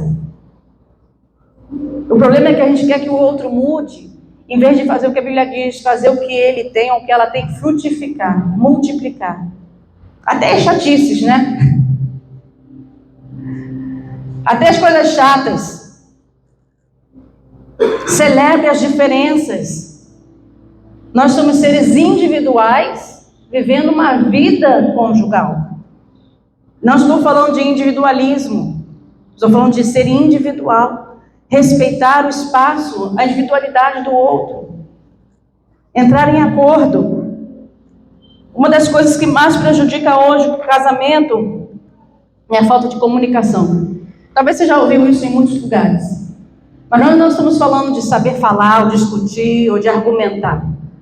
Alguma comunicação efetiva e correta é nós ouvirmos o que o outro está falando e nos colocarmos nesse lugar. Porque geralmente quando a gente está falando, né, discutindo, a gente ouve e já está processando a resposta. Já está preparando a defesa. Parece um tribunal. A comunicação correta é você ouvir, não, ela está falando que ontem eu não lavei a louça, deixei meu sapato fora do lugar. Realmente eu fiz isso. Não tenho nem o que dizer. Deixa eu lá pegar o sapato. Porque se pensar assim, mas você também, ontem você deixou a toalha suja. Está se justificando. Isso não é comunicação. Isso é argumentação. Por isso a Bíblia diz que uma palavra branda desvia o furor. Mas uma palavra dura, uma resposta áspera, vai levantar mais a ira. Onde está a dificuldade de viver isso no seu casamento? Porque eu tenho um caráter forte. Porque o temperamento. A gente já vai falar um pouquinho de temperamento. Sou certificado em temperamento. E me ajudou muito. A comunicação correta é você ouvir primeiro, depois falar. Processa, analisa, pensa no que você está ouvindo, antes de responder, antes de falar. Quando a comunicação não vai bem, tudo desanda. A gente precisa aprender a falar, e a Bíblia também nos ensina como a falar. Ele fala assim, Provérbios 15, 23, o homem que se alegra em dar resposta adequada e a palavra a seu tempo, quão boa é. Responder antes de ouvir é estultícia e vergonha. Provérbio 18, 13. Todo homem seja pronto para ouvir e tardio para falar. A Bíblia fala de comunicação. Quando a gente casou, eu não falava espanhol e ele não falava português. A gente não podia nem brigar. Eu falava, ele não entendia nada, e vice-versa. Mas nós precisamos aprender a falar como filhos de Deus. A linguagem dos filhos de Deus não é uma linguagem qualquer, é uma linguagem santa. O reino de Deus tem cultura, tem linguagem, tem leis. E nós precisamos aprender a falar o que o reino fala. Dentro da nossa casa, com os nossos filhos, com a nossa família. Não falar não é sinal que você é uma mulher sábia. Não, melhor não falo nada. Não. Nós precisamos falar. Ter tempo a dois. De sentar e conversar. Não na discussão, não no calor da briga, não. Espera as coisas se acalmar. Vamos lá comer uma pizza, tomar um café, tomar um suco. Olha, eu me sinto assim, eu me sinto assada. O que você falou, fiquei triste. Ou eu não entendi o que você quis dizer. Mas eu tenho me sentido assim. Que dificuldade nós temos de nos expressarmos. Ninguém é obrigado a adivinhar o que o outro sente. Ah, ele não falou assim, ele não tratou assim. Talvez ele não soubesse que você estava precisando ser tratado assim. Ninguém pode adivinhar o que nós sentimos. Nós precisamos aprender a nos expressarmos, a dizer o que nós sentimos, as nossas necessidades. Ah, você não é carinhoso, você não é carinhosa. Expresse o que você sente. Isso traz afinidade, isso traz cumplicidade, confiança. Quantas vezes nós vemos mulheres que não confiam nos seus maridos? Mas não é confiança de traição, não. É não confiar seus sentimentos, suas emoções, seus desejos, seus sonhos. Ah, melhor não digo nada. Não, agora não é o tempo. Não, diga, expresse. Que ele conheça quem você é, o que você sente. Cada um se expressa de uma maneira. Ah, você vive chorando, deixa eu chorar. Se é assim que ela se expressa, deixa eu chorar. A mulher geralmente gosta de chorar, desabafa, alivia. Cada um fala de uma maneira. Se de repente, mas ele não sabe falar, ele não gosta de falar, busque ajuda. Ninguém é obrigado a saber tudo. Mas é necessário nós buscarmos essa ajuda para que a gente possa fazer corretamente. 9h30. Deixar pai e mãe. Outro assunto difícil. Quantas vezes pai, mãe, família interferem no casamento? Deixar pai e mãe significa que você, sua mulher, seu marido, vocês são uma família independente.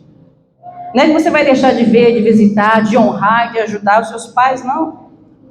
Muito pelo contrário, a Bíblia diz que nós temos que honrar pai e mãe.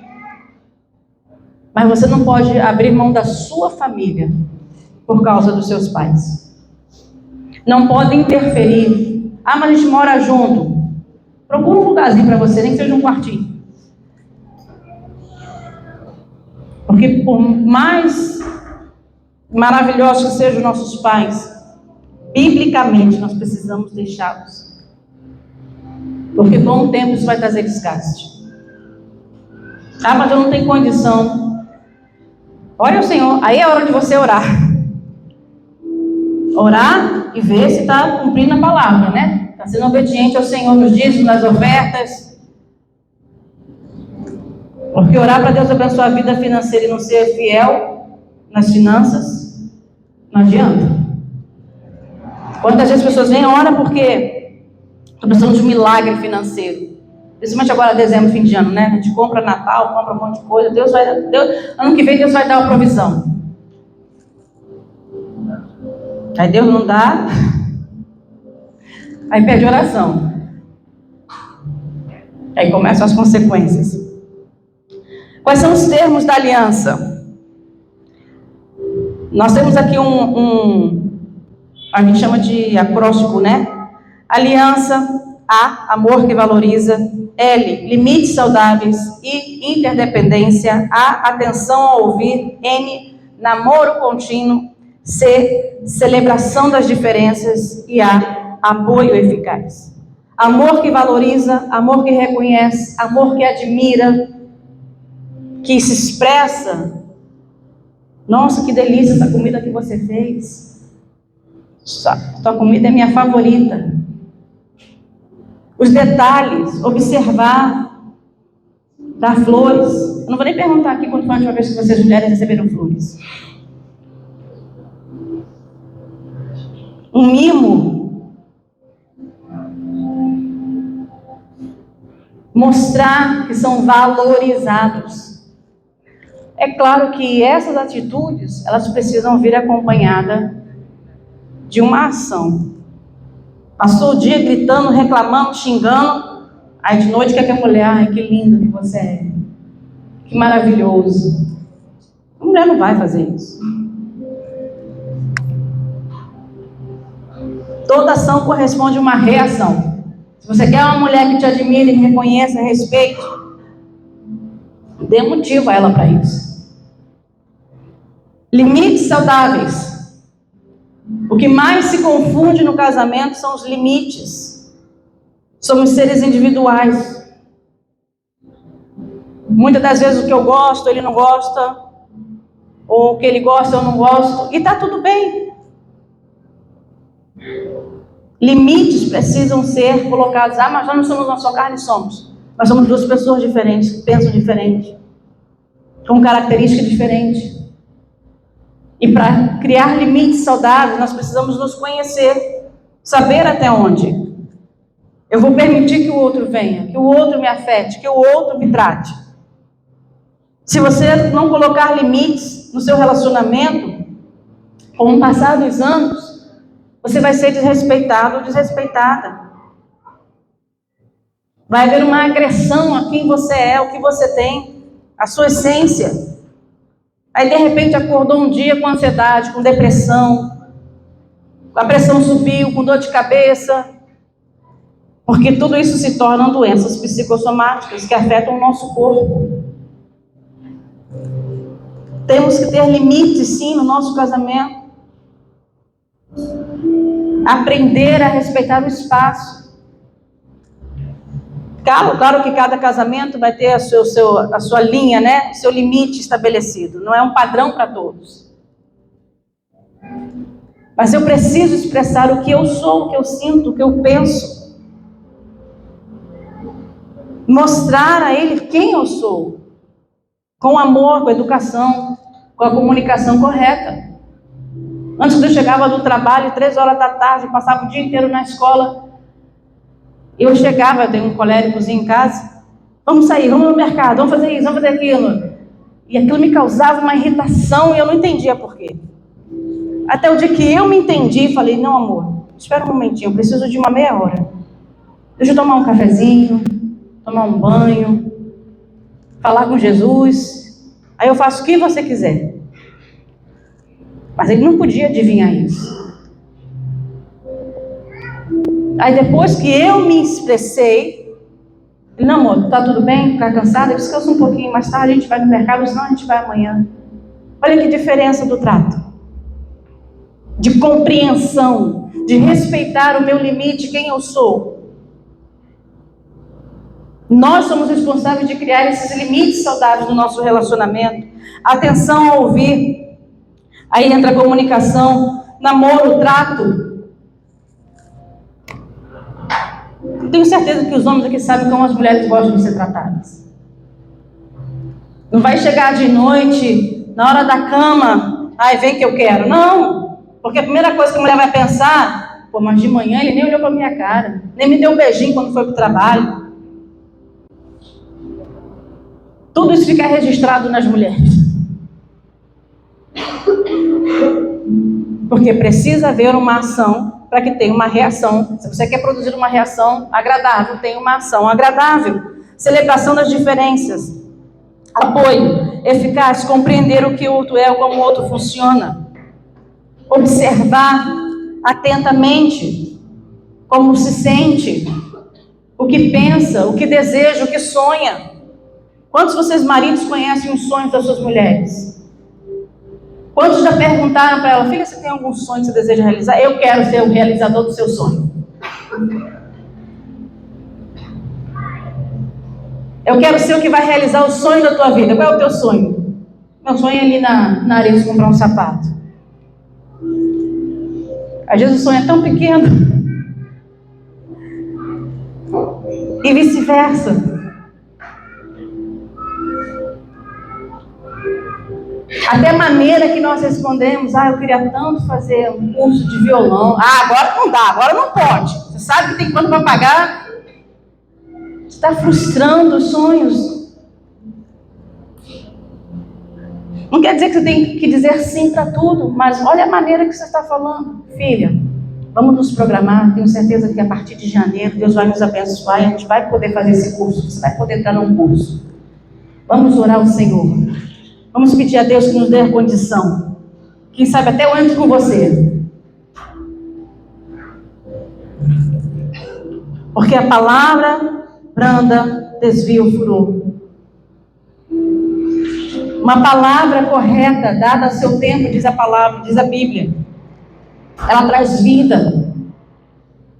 Quando as mulheres se sentem compreendidas, elas dão seu tudo. Uma vez eu vi uma mulher falando: olha, se ele soubesse me tratar, nossa, eu seria uma super mulher para ele. E é verdade, porque o manual diz isso, a palavra diz isso.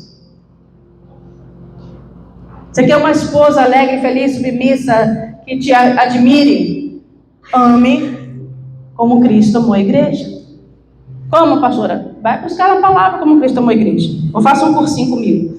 Etapas do casamento. Cada etapa é uma etapa de investimento, de plantar, de semear. Às vezes, eu aconselhei um casal que dizia: minha mulher não gosta de andar de mão dada comigo, depois de 20 anos de casado. Aí ela falou: mas explica para ela por que eu não gosto. Eu falei: aí tem coisa. Porque quando a gente casou, eu queria ficar com a mão dele, e ele não falou que não, vai me dar a mão para quê? Eu não vou fugir. E os primeiros anos da nossa vida foram assim. Ele nunca gostou de dar mão, até o dia que eu me conformei, falei: nunca mais eu também vou querer dar a mão. Aí passaram os anos, 20 anos, agora o marido quer andar de mãozinha dada, ele plantou para isso. Mas quer colher. Quando a gente pensa no nosso casamento, pense no que você quer colher daqui a 10, 15, 20 anos. A sua atitude vai ser outra hoje. Quando a gente estiver velhinho, quer que a gente seja assim, assado e cozido. Mas o que você está plantando para que isso aconteça? Para ter essa colheita? Porque o que você plantar é o que você vai colher. Não tem como colher algo diferente de uma semente. Perdão. Perdão não é algo aplicável ao casamento. É algo aplicável na nossa vida, como filhos de Deus. Muitas situações do casamento que nos exigem perdão diário, porque é fácil você perdoar, o irmão, o vizinho, a família que mora longe. Mas e perdoar aquele que você dorme e acorda todo dia? Pior, perdoar algo que se repete. Já cansei de ouvir essas perguntas. Mas vou perdoar uma coisa que ele faz todo dia? Vou perdoar algo que ela fala todo dia? A Bíblia diz que é. Agora, perdoar não significa que você vai estar condicionado a isso a toda a sua vida. Um casal, uma mulher chegou para mim: olha, ele já me traiu 3 vezes. Os 2 cristãos na igreja, servindo como líder. E eu já perdoei as 3 vezes. E ela me perguntou: eu preciso perdoar? Eu falei: precisa. Se tiver a 4ª, 5ª, 6ª, você tem que perdoar. A Bíblia diz que você tem que perdoar. Agora, se você vai continuar com ele, eu não sei. Aí é uma decisão sua. Sabe por quê? Ele não vai mudar. Depois de ter conversado com ele, eu falei: ele não vai mudar. Na minha avaliação como pastor e como psicólogo, ele não vai mudar. Ele vai distrair a vida toda. É sua escolha perdoar e viver feliz assim. Se você decidir viver com ele assim, ser feliz, amém, glória a Deus, Deus abençoe, vai em frente. Mas se você vai ficar do lado dele, controlando seu celular, sofrendo, chorando, naquela perseguição: quem ligou, deixa eu revisar, onde ele está, onde ele não foi, nesse desespero, Deus não quer que você viva assim. Então você está mandando divorciar? Não estou te mandando nada. Mas a decisão é sua, não minha. Ela, pastor, então eu não posso me divorciar. Eu falei, não, realmente não é bíblico. Então, não sei. Depois de 5 anos, ela me escreveu. Oi, amado, como é que tá? E o marido? Não, pastor, eu me divorciei. Ele fez filho com outra, nunca deixou de me trair, depois queria até me bater. Eu falei, poxa, você perdeu 5 anos da sua vida. É a realidade, amados. Eu prego divórcio? Não, porque eu creio no Deus que restaura, mas eu creio em pessoas que têm que buscar restauração, conversão e transformação. Nós precisamos ser crentes de verdade, filhos de Deus de verdade. Não de aparência, não quando vamos à igreja, não quando servimos, dentro do nosso lar. Por isso eu falei, nós primeiramente somos corpo de Cristo, filhos maduros, perfeitos, que têm fruto do Espírito. Se eu vivo o fruto do Espírito na minha casa, é meio caminho andado no meu casamento. Mas as pessoas hoje não querem um compromisso com Deus para que haja realmente uma transformação nas suas vidas. Perdoar é uma escolha, um perdão sincero.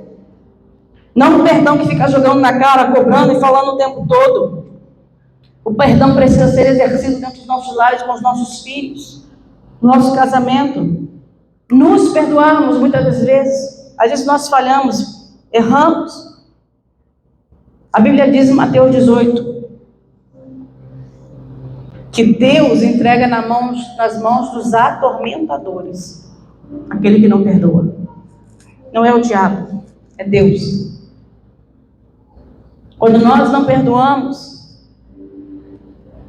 diz que Deus nos entrega na mão dos atormentadores. Pessoa que não tem paz, pessoa que não consegue encontrar felicidade, está sempre em conflito, não consegue lidar com ninguém, tem problemas de relacionamento, tudo dá ruim. Pode ter que seja origem de falta de perdão. Casamento e o ministério, algo também que precisa ser entendido hoje nas igrejas. Deus tem um chamado na vida de cada um, Deus tem um talento, um dom na vida de cada um.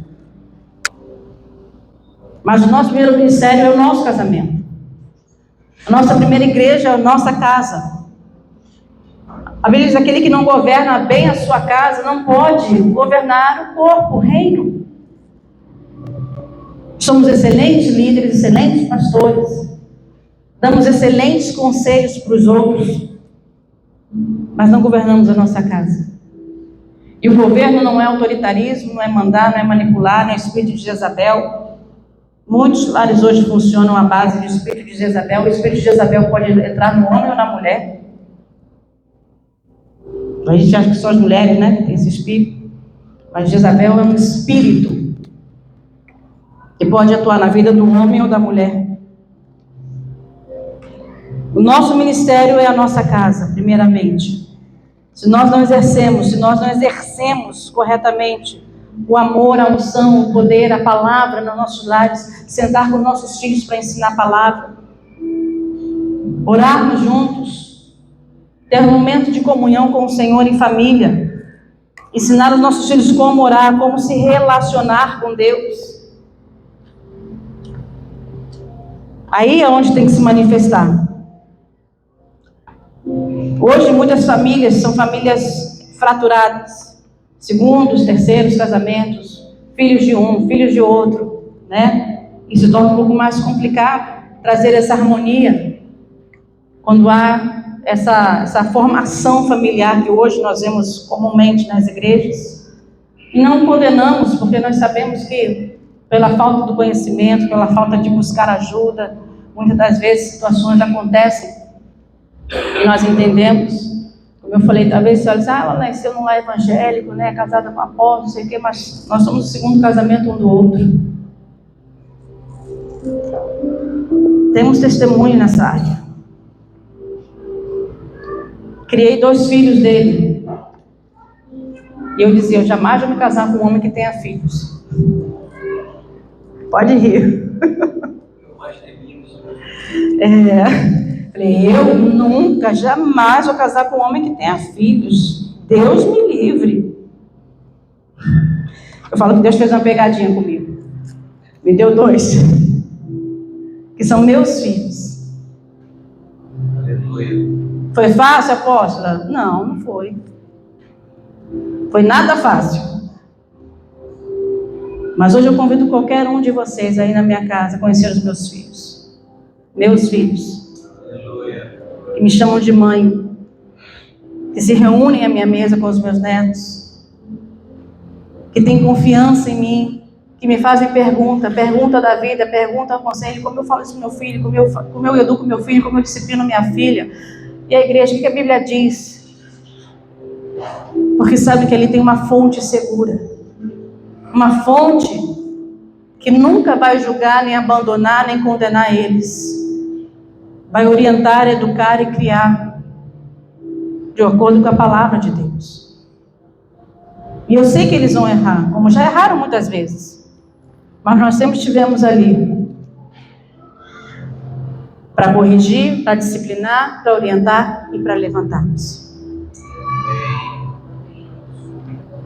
E para a gente terminar, por causa do horário, nós falamos aqui da dificuldade, muitas das vezes, de nós nos entendermos, porque somos pessoas diferentes.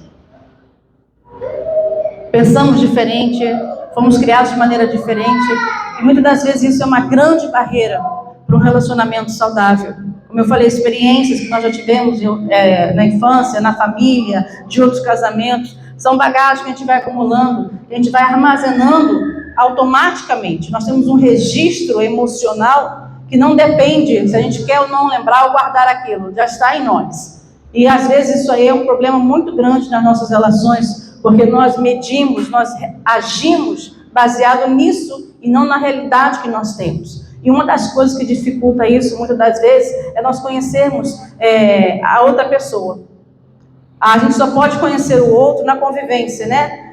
Mas mesmo assim, nós não conhecemos completamente. Se a outra pessoa não se expressar, não falar, não, eu não gosto disso, eu não sou assim, não, eu prefiro assim, não, faz você, depois eu faço. Se a gente não se expressar e não demonstrar como nós funcionamos, o outro não vai saber como respeitar, como lidar com as dificuldades, como lidar ou como processar as nossas diferenças.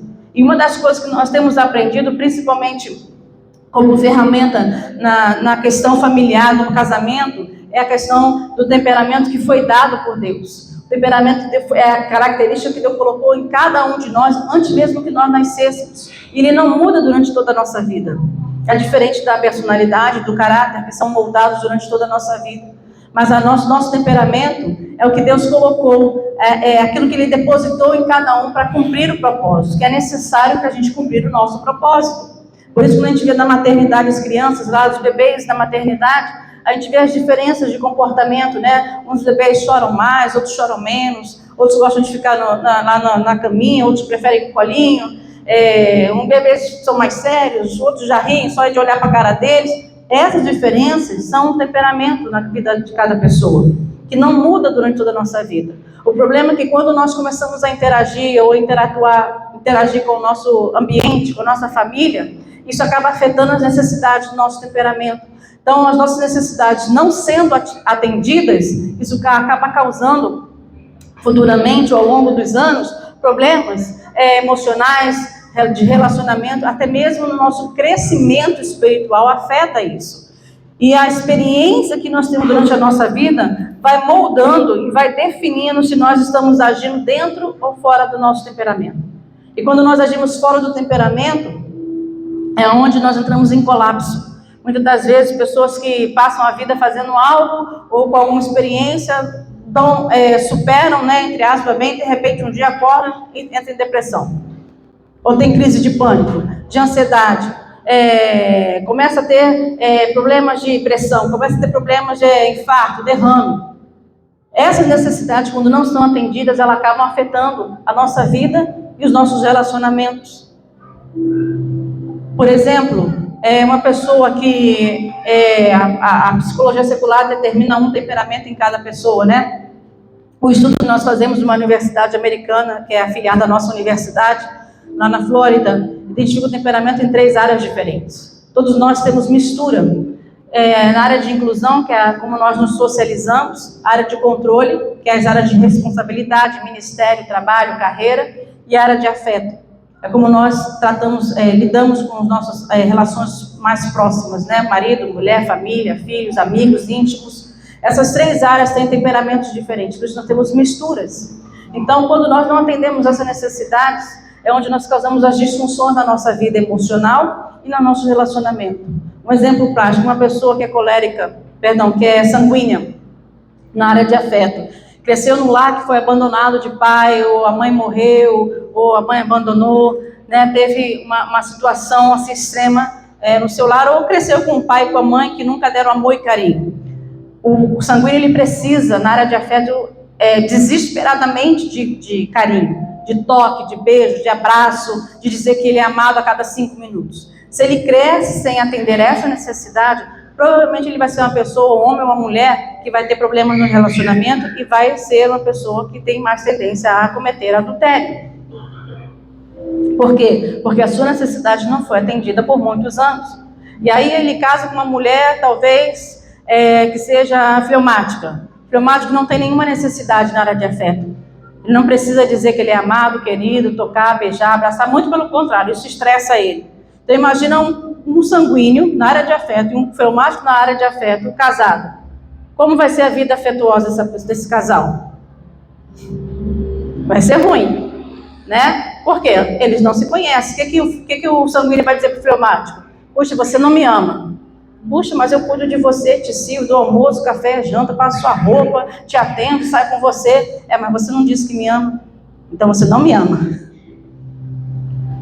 Ele vai sempre interpretar que o fleumático não ama ele. Aí começam os conflitos, as desordens na questão do relacionamento. Né? Na área de socialização. O colérico e o sanguíneo que precisam socializar 24 horas. Essa é a fonte de energia do colérico e do sanguíneo, socializar. O melancólico não tem nenhuma necessidade. Aliás, o melancólico ele é mal interpretado, porque o melancólico ele não é isolado, ele não é frustrado, ele não é antissocial, ele é melancólico. E o melancólico não tem necessidade de socialização. Ponto. Quando você diz, você tem que... Não, você não tem que fazer nada, porque ele é melancólico. Se ele quiser socializar, ele socializa. Se ele não quiser, ele também não vai socializar. E para ele está tudo bem. Mas geralmente os coléricos, os sanguíneos, não, você tem que ir lá fazer, você tem que ir lá falar com as pessoas. Né? Às vezes meu marido fala assim, fala com fulano, pede isso e isso. Aí eu vou lá e mando mensagem. Não, liga para a pessoa. Eu falei, Vitor, eu não gosto de ligar, eu prefiro mandar uma mensaginha, quando a pessoa puder, ela me responde. Não, mas eu não sou assim, daqui que eu ligo. Eu falei, fica à vontade. Pode ligar à vontade. Aí ele não consegue falar com o pastor, não está me respondendo, eu vou ligar para a mulher. Aí a mulher não atende, cadê o fulano da filha? O telefone da filha dele. Eu falei, Jesus do céu. Eu falei, não sei, Vitor, resolve você. Mas porque nós temos temperamentos diferentes e está tudo bem ser diferente. Temos que aprender a respeitar. Por isso, aqui nós falamos sobre essas diferenças, claro que de uma forma superficial, né? Nós temos um curso na nossa universidade, certificação em temperamento, e eu sempre digo para ele, olha, depois que eu fiz esse curso, a minha vida mudou. Minha vida, meu ministério como mãe, como mulher, como esposa, como tudo mudou. Porque eu me entendi e agora eu posso ensinar as pessoas a como me tratar. Isso traz harmonia. Minha filha, que é melancólica em algumas áreas, ela chegava da escola, na faculdade, ele tem que fazer isso, tem que fazer aquilo. Eu falei, Vitor, deixa ela quieta, ela precisa de 5 minutos, dá o tempinho dela.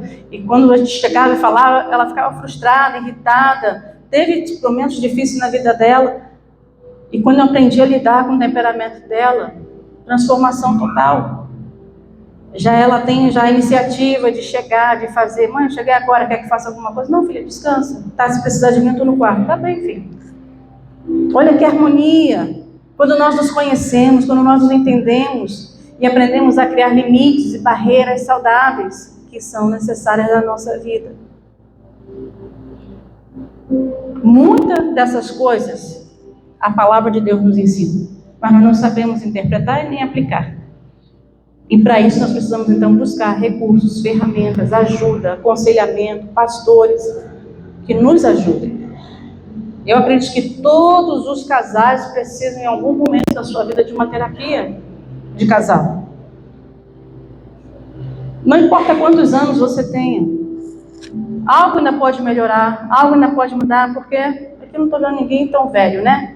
Então você ainda tem aí pelo menos uns 20, 30 anos ainda que você pode ser mais feliz ainda no seu casamento.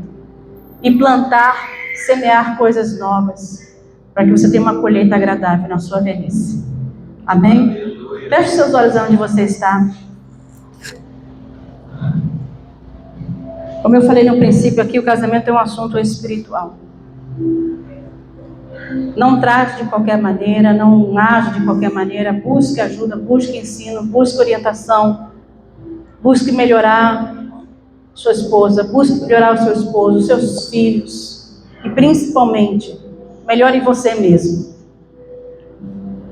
Viva o reino de Deus, viva a presença de Deus, viva o fruto do Espírito na sua vida. Não existe nada que Deus não possa fazer. Ah, mas eu fui criada assim, meu caráter é forte, não tem Cristo na minha vida. Tem eu dizer, Cristo vive em mim, e eu não estou morto, não tenho vontade. É a presença do Senhor na minha vida. Eu quero orar por você nessa noite.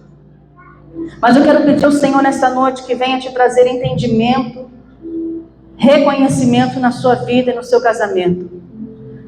Para que a partir de hoje, o seu casamento se torne uma aliança, não seja somente um contrato, não seja somente um acordo, mas que seja uma verdadeira aliança que possa refletir a imagem de Cristo, que possa refletir a glória de Deus, manifestar a presença de Deus na sua vida, na sua casa e na sua família. Que os seus filhos desejem, olha, eu quero me casar com uma pessoa igual ao meu pai, ou igual à minha mãe. Eu quero ser um casal igual aos meus pais. Eu quero viver e amar a Deus como os meus pais fazem. Que você seja referência para os seus filhos, que eles possam desejar estar em casa com você. Que eles possam desejar, não, só vou sair daqui quando eu encontrar aqui o marido que Deus vai me mandar, ou a mulher que Deus vai me mandar, porque eu quero continuar desfrutando desse ambiente na minha casa de paz, de alegria, de gozo, de reino, de presença de Deus, de palavra de Deus. Que a sua casa seja um lugar de refúgio, onde vocês, homens, mulheres, possam se sentir amados, respeitados, cuidados, protegidos. Mas isso depende de uma ação nossa. Isso depende de que nós possamos nos comprometermos com o Senhor de uma forma onde Ele trabalhe na nossa vida e que Ele continue edificando vidas e casamentos que sejam verdadeiramente o reflexo da união entre Cristo e a sua igreja. Pai, em nome do Senhor Jesus, Tu conheces cada coração, Tu conheces, Senhor, cada lar representado. E eu te peço nesse momento que Tu entres, ó Pai querido, com uma providência nos seus corações, nas suas mentes. Que o Teu Espírito Santo venha trabalhar e trazer, ó Pai, aquilo que é necessário para que haja, Senhor, um crescimento, uma edificação nos lares, nas famílias, que possamos verdadeiramente viver, ó Pai, o Teu Evangelho, viver o Teu reino de uma forma plena, que possamos desfrutar, Senhor, de tudo aquilo que o Senhor conquistou ali na cruz do Calvário, uma vida abundante, uma vida feliz, uma vida de paz, de gozo, de alegria, ó Deus eterno, para que a Tua glória se manifeste através de nós. Obrigada, Senhor, por cada vida. Senhor, Tu conheces os corações. Se há aqueles que ainda necessitam, Pai, liberar perdão ou pedir perdão, que o Seu Espírito possa estar trabalhando nesta noite, ó Pai, nesses lares, nessas famílias, que a partir de hoje, que chegarem em sua casa, possam sentir uma presença especial do Teu Espírito, para que traga transformação, para que traga as mudanças necessárias, para que eles possam, Senhor eterno, viver a abundância, o Teu propósito de uma forma muito especial nas suas vidas, como marido e como mulher. Obrigada, Senhor, porque nesta noite o Senhor tem trazido, ó Pai, através da Tua palavra, uma restauração, um crescimento, uma liberação nas mentes, nos corações, nas emoções. E assim, ó Pai, o Teu povo, a Tua igreja, possa verdadeiramente ser um corpo saudável em nome do Senhor Jesus. E que as suas gerações falem, testemunhem desta glória através de cada aliança, em nome de Jesus. Aleluia. Glória a Deus. Dê um forte aplauso ao Senhor.